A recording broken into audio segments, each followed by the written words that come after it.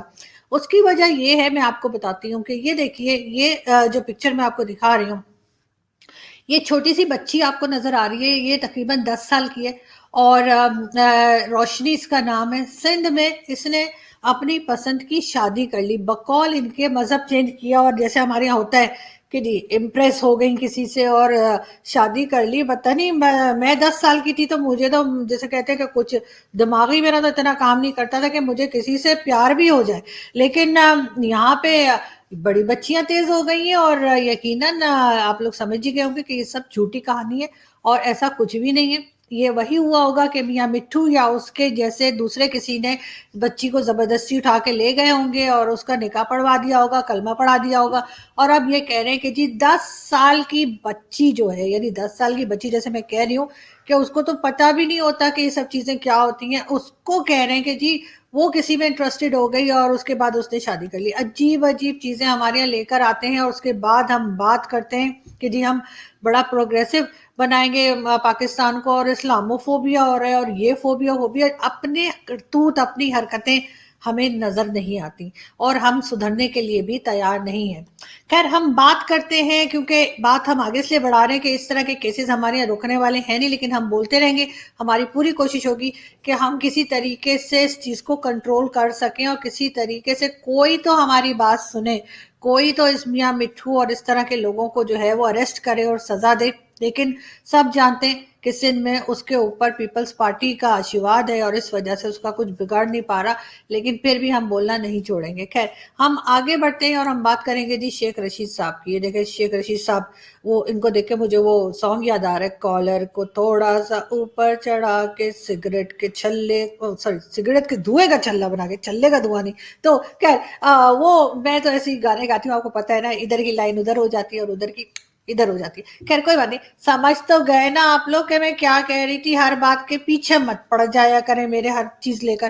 خیر میں یہ بتا رہی تھی کہ جی شیخ رشید صاحب نے کہا ہے کہ نواز شریف صاحب اگر لندن سے پاکستان آنا چاہیں تو وہ 24 گھنٹے کے اندر یا تو ودن 24 آور شیخ صاحب ان کو اپنی جیب سے ٹکٹ بھیجنے کو تیار ہیں. واہ جی واہ, کمال ہی کر دیا. یعنی شیخ, سوچے شیخ کسی کو آفر کرے کہ جی آپ میرے سے ٹکٹ لے لیں. میں تو کہہ رہی ہوں میاں صاحب آپ لے کے رکھ ہی لیں ٹکٹ, اور وہ مطلب اوپن ٹکٹ لے لیے گا نا, جب آپ کو آنا ہو, چاہے ابھی آنا ہے, چاہے 2 سال بعد, چاہے 10 سال آپ لے لیے, مگر ٹکٹ تو لے لیں. اس لیے کہ شیخ صاحب کا کوئی پتہ نہیں, کل انہوں نے پھر چھولے بھٹورے کھا لینے وہاں پہ اپنے لال حویلی کے باہر, اور وہ بھی فری میں کھاتے ہیں. ویسے میں نے سنا ہے کہ وہ کسی کو پیسے نہیں دیتے, وہاں پہ بیٹھ جاتے ہیں اور کھا پی کے آ جاتے ہیں حلوہ پوری. تو اس کے بعد انہوں نے مکر جانا ہے, پھر آپ نے کیا کرنا ہے, اس لیے ٹکٹ پکڑ لیں پہلی. پھر مجھے تو کوئی ٹکٹ کی آفر کرے ویسے مجھے کوئی کرتا ہی نہیں ہے. مجھے تو کوئی بولے نا کہ جی آپ دبئی کا ٹکٹ ہے, میں تو کہوں گی لاؤ جی لاؤ. تو جی بالکل چاہیے کہ میاں صاحب کو کہ وہ پہلی فرصت میں جو ہے نا وہ ٹکٹ لے لیں شیخ صاحب سے, اور اس کے بعد اوپن ٹکٹ لیں اور پھر جب مرضی آپ ٹریول کریں. تو اس لیے کہ شیخ صاحب یا شیخ کوئی شیخ جو ہے وہ اس طرح کے آفرز بار بار نہیں کرتا. خیر ہم آگے بڑھے, لیکن ہم اس سے پہلے آپ کو نواز شریف صاحب کی بھی پکچر دکھا دیتے کہ لندن میں دیکھیے کیا مزے آ رہے ہیں نواز شریف صاحب کے, کتنا زبردست وال پیپر لگا ہوا ہے, شنگلیئر بھی کتنا زبردست ہے. لیکن یہ دیگچی کے اندر بریانی رکھ کے کیوں بیٹھے ہیں میاں صاحب, ڈش میں نکالے. لیکن خیر سردیاں ہے نا, آپ کو پتہ ہے سردیوں میں اور ونٹرز میں اتنا زیادہ ٹھنڈ ہوتی ہے نا کہ وہ بریانی ٹھنڈی نہ ہو جائے, اس لیے میاں صاحب نے ایسے رکھا ہوگی. ویسے آج کل اسلام آباد میں اتنی ٹھنڈ پڑ رہی ہے, اتنی ٹھنڈ پڑ رہی ہے, اتنی ٹھنڈ. میں آپ کو کیا بتاؤں, یہ جو ملا مافیا ہر وقت ہمیں جہنم سے ڈراتے رہتے ہیں نا, آگ ہوگی, پکوڑے کی طرح تلا جائے گا, تکے کی طرح پکایا جائے گا, تو لوگ تو آج کل کہہ رہے ہیں کہ بھائی ہمیں جہنم میں بھیج دو, اس لیے کہ اتنی ٹھنڈ لگ رہی ہے, شاید وہاں پہ تھوڑی آگ ہوگی تو اچھا گرم لگے گا نا, مزہ آئے گا. تو خیر آپ کو پتہ ہے مجھے فضول باتیں کرنے کی عادت نہیں ہے, اس لیے میں نیوز کی طرف ہی چل رہی ہوں. اور بالکل نہ گھبرائیے, آپ نے گھبرانا بالکل نہیں ہے.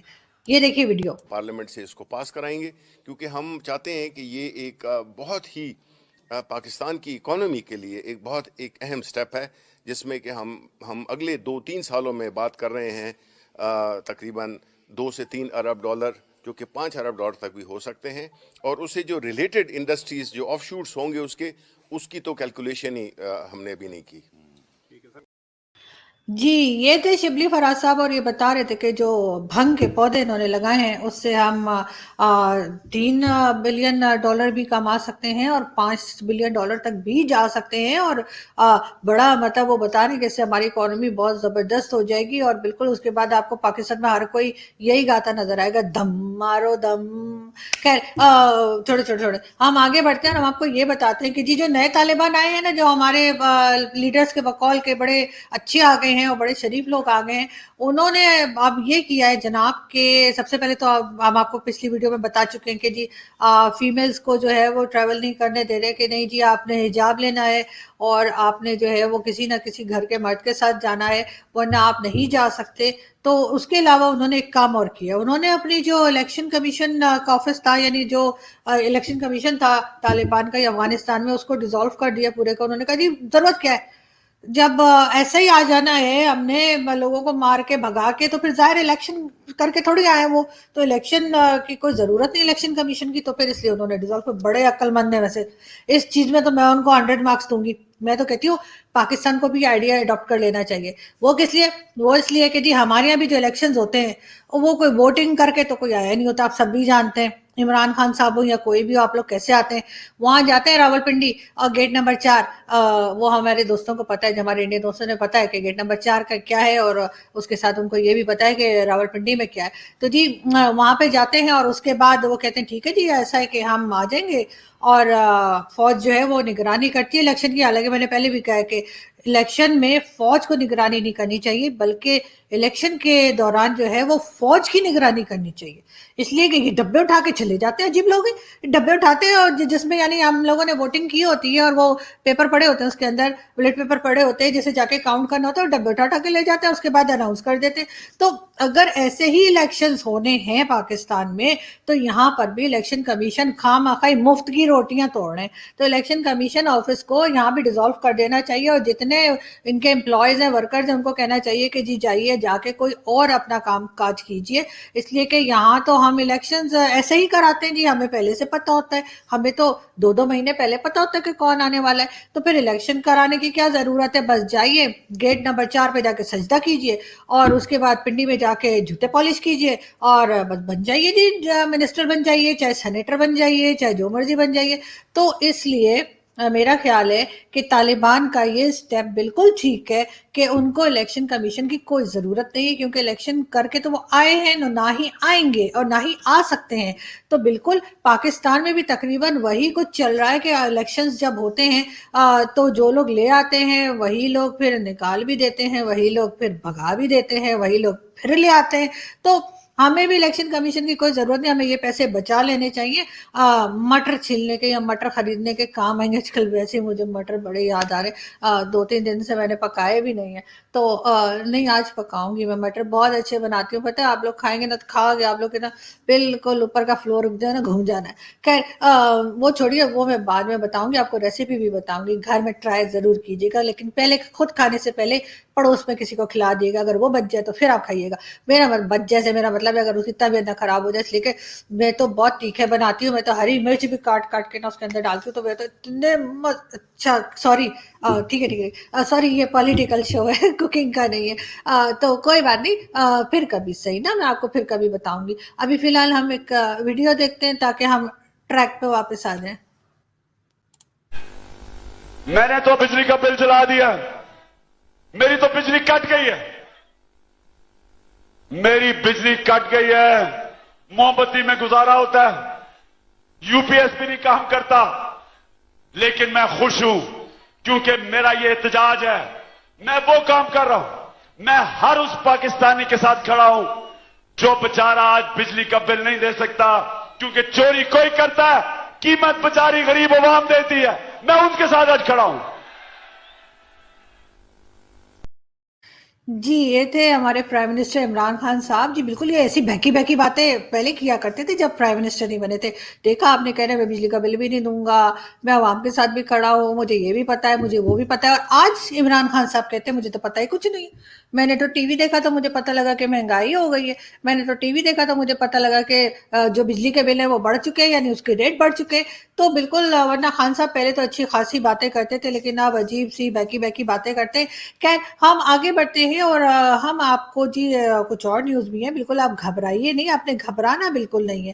ہم آپ کو جی بتاتے ہیں کہ گرین ٹرین جو ہے اس کی اوپننگ ہوئی ہے پاکستان میں، اور اب کہا یہ گیا ہے کہ جی اس گرین ٹرین کے اندر جو ہے وہ آپ پان اور گٹکا کھانے والوں کو سفر کی اجازت نہیں ہوگی. یعنی کہ جو لوگ پان یا گٹکا کھاتے ہیں وہ کھا کے پھر آپ کو پتہ ہے نا تھوکتے بھی ہیں، تو اس لیے منع کیا گیا ہے کہ جی جو پان اور گٹکا کھائے گا اس کو آپ جو ہے گرین ٹرین بس میں وہ نہیں بیٹھ سکے گا. لیکن عجیب بات ہے جی، جو لوگ دوسرے نشے کرتے ہیں ان کو تو آپ نے پوری کنٹری اٹھا کے دے دی، تو پان گٹکا والوں کو آپ کہہ رہے کہ بس میں نہیں بیٹھ سکتے. نہیں بولنا تھا نا ایسے، ہاں لیکن مجھے پتا ہے میں ایڈٹ کرا دوں گی. آپ ہمیشہ کی طرح آپ جانتے ہیں کہ میں ایڈٹ ضرور کروا دیتی ہوں، ایڈیٹنگ ہو جائے گی، آپ بے فکر ہو جائیے اور آپ لوگ نے ایسے الٹا سیدھا مت سوچیے.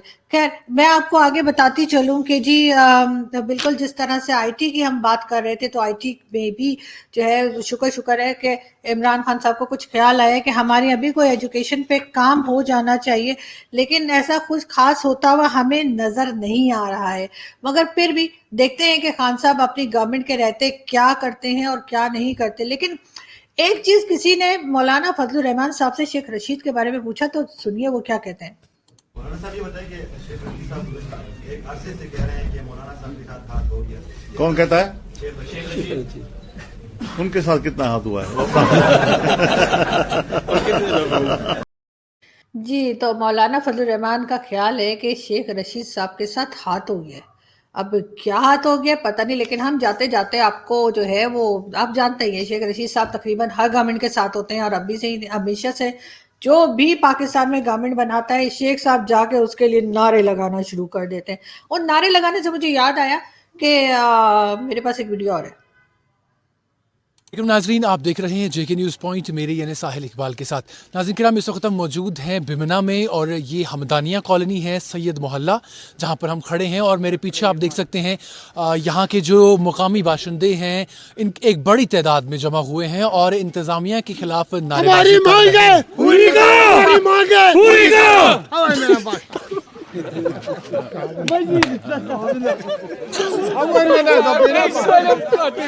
ہیں. جی تو یہ میڈیا کا حال ہے پاکستان میں. لیکن خیر وہ بیچارے نے ایسے نعرہ لگایا کہ میں ہوتی تو میں تو ان سے بھی زیادہ ہنس پڑتی. آپ کو تو پتہ ہی ہے نا، میں تو ڈبیٹ میں بیٹھ کے بھی ہنس رہی ہوتی ہوں. بلکہ ہمارے ایک دو دوست ہیں جو بڑے ہمارے شوز وغیرہ میں آتے ہیں، بڑے نائس ہیں، لیکن یہ کہ وہ شروع میں جب آئے تھے اور میں ہنس پڑتی تھی تو وہ بیچارے رک جاتے تھے بات کرتے کرتے اور کہتے تھے کہ آپ ہنسی کیوں ہیں. تو میں کہا بھائی سر مجھے تو ویسی بیماری ہے ہنسنے کی سر، مطلب اس میں کوئی ایسی بات نہیں، میں آپ کے اوپر نہیں ہنس رہی ہوں. اب خیر ان کو عادت ہو گئی ہے، وہ کہتے کوئی بات نہیں آپ ہنسیے، کیونکہ مجھے پتہ ہے کہ آپ کے ہنسنے کا مطلب کوئی نہیں ہوتا. تو بالکل لیکن یہ کہ آپ سب لوگ ہنستے رہیے، مسکراتے رہیے، اور ہنستے مسکراتے نئے سال کا استقبال کیجیے. اور ہماری دعا ہے کہ نئے سال میں جو ابھی یعنی سٹارٹ ہونے والا ہے 2-4 دن میں، اس میں جو ہے آپ لوگ بہت خوش رہیں، بہت صحت مند رہیں، اور کسی سے لڑائی جھگڑا بھی نہ ہو، اور خود بھی جیے اور دوسروں کو بھی جینے دیں. یہ میں کہہ رہی ہوں نہ صرف عام لوگوں کے لیے بلکہ کنٹریز کے لیے بھی، جن کے کہنا چاہیے کہ لیڈرز جو ہیں وہ آپس میں خواہ لڑتے رہتے ہیں، ان کے لیے بھی میں یہی کہنا چاہوں گی کہ پلیز جیے اور جینے دیں. اور آپ سب لوگ اپنا بہت خیال رکھیے گا. آپ سے ملاقات ہوگی نیکسٹ ویڈیو میں. Thank you.